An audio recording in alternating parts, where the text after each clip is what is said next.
மாண்புமிகு முதலமைச்சர் அவர் ஆட்சிக்கு வந்ததுக்கு அப்புறமா இப்போ நம்ம எம்எஸ்எம்இ டிபார்ட்மெண்ட் வந்து பார்த்திங்கன்னா அது ஒரு பெரிய சப்ஜெக்ட். நம்ம எல்லா மாவட்டத்திலையும் போகிற இடங்களில் வந்து அதோட விழிப்புணர்வை வந்து நம்ம தெரிவிச்சுக்கிட்டு இருக்கிறோம்.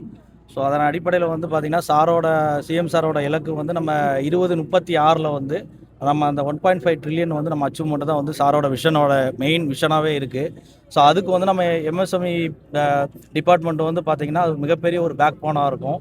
ஏன்னா தமிழ்நாடு லெவலில் வந்து ஜிடிபி க்ரோத் ரேட்டில் வந்து 30% வந்து பார்த்திங்கன்னா எம்எஸ்எம்இ டிபார்ட்மெண்ட் மூலமாக தான் வருது. ஸோ அதுக்கு வந்து நம்ம என்னென்ன முன்னெடுப்பு எடுக்கிறோம் அப்படின்னா, மேலே இருக்கக்கூடிய நம்ம டிபார்ட்மெண்ட்டு ஹையர் அஃபீஷியல்ஸ் மூலமாக நம்ம நிறைய மீட்டிங்ஸ் இதுவரை கண்டக்ட் பண்ணியிருக்கிறோம். ஒவ்வொரு டிஸ்ட்ரிக்ட்லேயும் வந்து நம்ம என்ன இன்ஸ்ட்ரக்ஷன் கொடுக்குறோன்னா, நம்ம எம்எஸ்எம்இ டிபார்ட்மெண்ட் வந்து 38 மாவட்டத்திலே இருக்குது.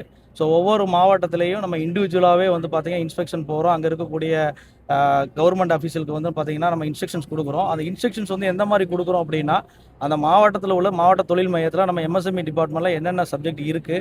ஸோ அங்கே போனால் நமக்கு வந்து பார்த்திங்கன்னா அங்கே இருக்கக்கூடிய ஆண்டர்ப்ரனர்ஸ், அதாவது நியூ ஆண்டர்ப்ரனர்ஸ், எக்ஸிஸ்டிங் ஆண்டர்ப்ரனர்ஸ்க்கு வந்து எந்தெந்த மாதிரியான வேலை வாய்ப்புகள், மானியம் என்னென்ன மானியம் இருக்குது, ஸ்டேட் கவர்மெண்ட்டோட ஸ்கீம்ஸ் என்ன, சென்ட்ரல் கவர்மெண்ட்டோட ஸ்கீம்ஸ் என்ன இருக்குது.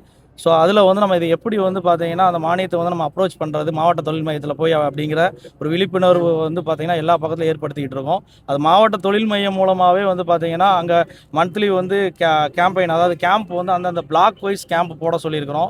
ஸோ அதுக்கான முன்னெடுப்பு நடந்துகிட்டு இருக்கு. இப்போ கடந்த இப்போ ஒரு 3 மாதமாகவே வந்து பார்த்திங்கன்னா எல்லா பக்கமும் நல்லா கொஞ்சம் இம்ப்ரூவ்மெண்ட் இருக்குது. ஸோ வரக்கூடிய காலங்கள்லேயும் வந்து பார்த்திங்கன்னா அதை இன்னும் கொஞ்சம் தீவிரப்படுத்தி அதுக்கு அந்த ஸ்கீம்ஸை போய் நம்ம அந்த ஆண்டர்ப்ரனர்ஸ்க்கு, அதாவது அந்த தொழில் பண்ணக்கூடியவங்களுக்கு வந்து அடிப்படை தேவைப்பட மக்களுக்கு வந்து போய் ரீச் ஆகிற மாதிரியான விஷயங்களை கண்டிப்பாக வந்து முன்னெடுப்பு இருக்கும் சார். இப்போ வந்து கடந்த வேளாண் பட்ஜெட்டில் வந்து 648 கோடி வந்து தமிழக அரசு வந்து வேளாண் பட்ஜெட் ஒதுக்கி சார். இந்த சப்ஜெக்ட் வந்து பார்த்தீங்கன்னா அந்த துறை அமைச்சர்கிட்ட நம்ம இது பண்ணணும் சார். நம்ம டிபார்ட்மெண்ட் சம்மந்தப்பட்ட இதை கேளுங்க, கண்டிப்பான முறையில் நம்ம பதில் சொல்லலாம் சார். நீங்கள் வந்து இந்த மாவட்டத்தில் இருக்கீங்க சார். Yes sir. இப்போ வந்து குறிப்பிட்ட ஒரு 8 டெல்டா மாவட்டத்தை மட்டுமே எல்லா அரசுகளுமே வந்து ஃபோக்கஸ் பண்ணுறாங்க. எஸ். இப்போ நம்ம தூத்துக்குடி மாவட்டங்கிறது வந்து பெரும்பாலான மானாவாரி விவசாயிகள் பண்ணுற இடம் வந்து, குறிப்பாக வந்து நீங்கள் இருக்க ஓட்டப்பிடாரம் தொகுதியே வந்து மானாவாரி உள்ளதான்.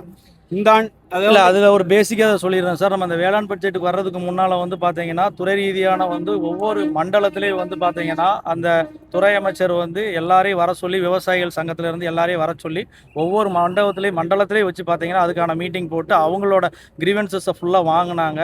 இந்த கிரீவன்சஸை வாங்கி அதை பேஸ் பண்ணி தான் பட்ஜெட்டை ரெடி பண்ணி இன்றைக்கி பட்ஜெட் வந்து மக்களுக்கு போய் விவசாயிகளுக்கு போய் சேர்கிற மாதிரியான இதை பட்ஜெட்டை வந்து இன்றைக்கி கொடுத்துருக்குறாங்க. ஸோ அது கண்டிப்பாக வந்து மக்களுக்கு அது ஒரு நல்ல ஒரு டெவலப்மெண்ட்டுக்கான ஒரு விஷயமா இருக்குங்க சார். அடுத்தது தான் சார் வந்து வேளாண் அங்கே வந்து டெல்டா மாவட்டத்தை ஃபோக்கஸ் பண்ணுற தமிழக அரசு வந்து ஏன் வந்து மானாவாரி மாவட்டங்கள் இது வேளாண் இதை பொறுத்த வரைக்கும் நம்ம சொல்லியிருக்கிறோம். அதை வந்து அந்த துறை அமைச்சர் மூலமாக தான் நம்ம அதை வந்து விளக்கம் கொடுக்க முடியும் சார். நீங்கள் வேறு நம்ம சப்ஜெக்ட்டு சரி சார்.